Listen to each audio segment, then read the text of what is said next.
नमस्कार, न्यूज 24 देख रहे हैं आप। मैं हूं आपके साथ पूजा। इस लॉकडाउन ने हमारी, आपकी और यहां तक कि सारी दुनिया ही बदल दी है। इस बदली हुई दुनिया का सबसे बड़ा सबूत आपको मिलेगा गंगा में, वो नदी जिसे भारत में मां कहते हैं, जो देवताओं से लेकर इंसानों तक सबके लिए पवित्रता का सबसे बड़ा साधन है। जिस गंगा को सरकारों के अरबों रुपए और हजारों लोगों का सिस्टम मिलकर भी निर्मल नहीं कर पाया, उसी गंगा ने सिर्फ 50 दिनों में खुद को इतना साफ कर लिया है कि उसके आंचल में अब हिमालय पर्वत की छाया दिखती है। गंगा का बदला हुआ स्वरूप देखकर आप यही कहेंगे कि गंगा ने कलयुग में नया अवतार लिया है। गंगा ने कलयुग में नया अवतार ले लिया।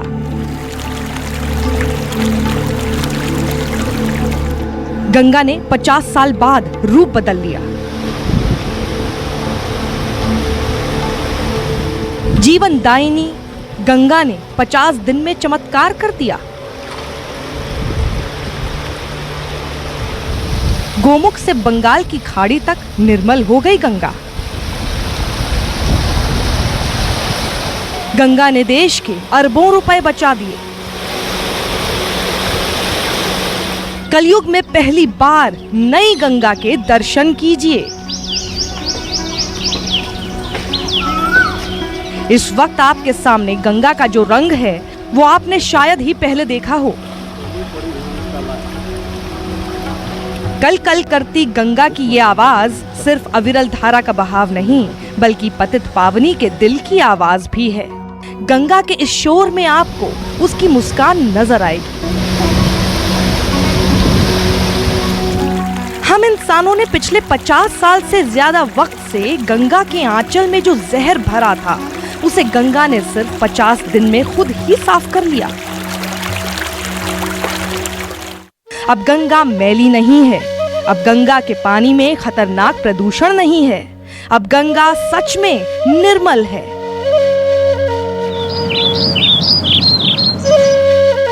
अब गंगा गंदगी से मुक्त है।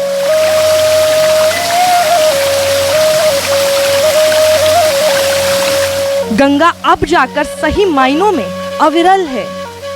गोमुख से निकलने वाली गंगा का जल अब शीशे की तरह साफ है। अब वो पहाड़ों पर पहले से ताकत से टकराती है। पहाड़ों से मैदानी इलाकों में उतरते समय गंगा अब ज्यादा इछलाती है। गंगा का शोर अब दूर से ही सुनाई देता है, जैसे ये नदी खुद कह रही हो कि हाँ, अब मैं अपने ही जल में सांस लेकर जिंदा रहने के काबिल हो गई हूँ। अब एक बार फिर मेरी तुलना अमृत से हो सकती है। अब एक बार फिर मैं सही मायनों में जीवन दायिनी बन सकी हूँ। कई दशकों से अरबों रुपए खर्च करके भी जो काम सरकारें, सामाजिक संस्थाएं और हजारों लाखों लोगों की कोशिशें नहीं कर सकीं, वो खुद गंगा ने अकेले ही करके दिखा दिया। आप ये जानकर हैरान रह जाएंगे कि लॉकडाउन के 50 दिन में जिस वक्त आप घरों में थे, उस समय मां गंगा खुद को साफ करने के मिशन पर थी। हर रोज गंगा का पानी पहले से ज्यादा शुद्ध होने लगा। यकीन मानिए, सिर्फ 50 दिन में गंगा में गंदगी की मात्रा 500% कम दर्ज की गई। इसकी वजह से गंगा जल को एक बार फिर बी कैटेगरी से ए कैटेगरी का दर्जा मिल गया है। वैज्ञानिकों का मानना है कि गंगा जल में घुलने वाले केमिकल और गंदगी की मात्रा में भारी कमी की वजह से ऋषिकेश में इसे डिसइंफेक्ट करके पानी के लिए उपयोग किया जा सकता है।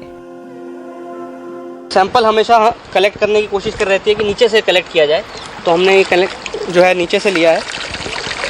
और इसका लेवल जो होना चाहिए वो इतना होना चाहिए कि ये हमारे मीटर से ज़्यादा ना हो।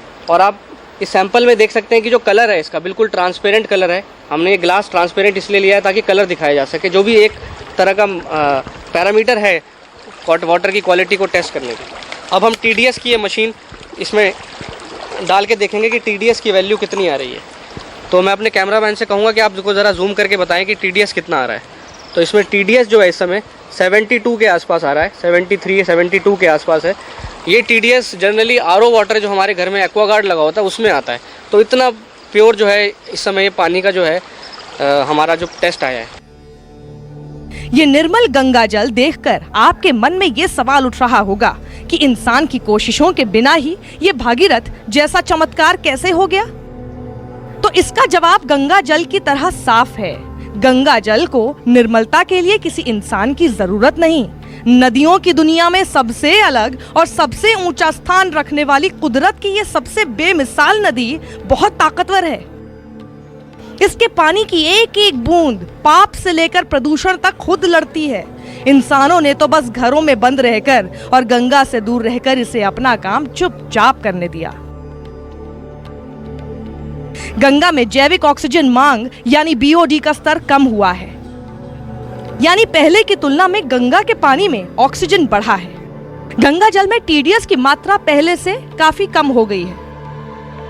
नदी में बहने वाला प्रदूषण कम हुआ है, जिससे जल की शुद्धता बढ़ी है। अब गंगा जल पहले के मुकाबले 40 से 50% शुद्ध हो चुका है। सबसे पुराना तरीका जो pH को मापने का था वो था कि ये लिटमस पेपर या pH पेपर जो है हम लोग इसमें डालते हैं। तो ये pH पेपर है जो बताता है कलर के हिसाब से कि कितना pH है। ये हमें अक्सर जो है हम स्कूल या के टाइम पे हमें बताया जाता है pH मेजर करने के लिए। तो ये भी हम इसको टेस्ट करके देख रहे हैं कि इसमें जो इसका जो pH पेपर है उसका कलर कितना है। अगर हम इसको देखें तो ये जो कलर है ये बिल्कुल 7 के आसपास आ रहा है। अगर आप इसे मैच करके देखते हैं कि जो 6 और 7 के बीच में जो कलर है वो आप देख सकते हैं कि जो इस पे जो हमारा pH स्केल है जिसमें ये बताया हुआ है कि pH कितना है। तो अगर ये कलर देखें ये 6 और 7 के बीच में आ रहा है, 7 के आसपास जो है ये कलर बता रहा है। तो इस टेस्ट से भी हम ये कह सकते हैं कि जो pH है वो ड्रिंकेबल वाटर की रेंज में। फैक्ट्रियां बंद हैं, जिससे जहरीले केमिकल वाला पानी गंगा में फिलहाल नहीं जा रहा है। देश भर के गंगा घाटों पर लोगों की भीड़ नहीं है। गंगा का पानी इतना शुद्ध हो चुका है कि अब ऋषिकेश के अलावा हरिद्वार में भी गंगा जल पीने योग्य हो रहा है। गंगा जल पर रिसर्च करने वालों का दावा है कि हरिद्वार में कुछ ट्रीटमेंट के बाद गंगा का पानी पीने योग्य हो जाएगा। उत्तराखंड प्रदूषण नियंत्रण बोर्ड द्वारा देवप्रयाग, हरिद्वार, ऋषिकेश में लगातार जो है गंगा की मॉनिटरिंग की जाती है। अगर हम मार्च के महीने के डेटा से कंपेयर करें कि मार्च में गंगा की क्या गुणवत्ता थी गंगा के पानी की और अब लॉकडाउन के टाइम पर क्या स्थिति है, तो हमें अगर मैं पर्टिकुलरली हर की पौड़ी की बात करूं, हर की पौड़ी में एक BOD एक टर्म होता है जो पोल्यूशन का लेवल दिखाता है। पर्वतों से निकलकर गंगा जब पहली बार मैदानी इलाकों की धरती पर कदम रखती है तो उसका पहला पड़ाव होता है ऋषिकेश। यहाँ का पानी देश के किसी भी गंगा क्षेत्र से ज्यादा साफ रहता है, लेकिन अब तो जैसे गंगा का रंग रूप यहाँ भी पूरी तरह बदल चुका है। ऋषिकेश में भी इतनी निर्मल गंगा शायद ही किसी ने देखी हो। ऋषिकेश के बाद गंगा का दूसरा और बड़ा पड़ाव धर्म नगरी हरिद्वार है। यहाँ हर की पैड़ी और तमाम घाटों पर लाखों श्रद्धालु आते हैं, लेकिन तब गंगा को मां कहने वाले उसके बच्चे ही से गंदा करते थे। लेकिन अब गंगा अपने लाखों करोड़ों बच्चों को कलयुग में सबसे निर्मल अवतार में दर्शन दे रही है। आज मेरा तो जन्म स्थान ही खैर हरिद्वार है। ये आज पहली बार मेरे को माँ गंगा का इतना साफ स्वरूप देखने को मिल रहा है। कभी आज तक इतनी स्वच्छ निर्मल नहीं देखी।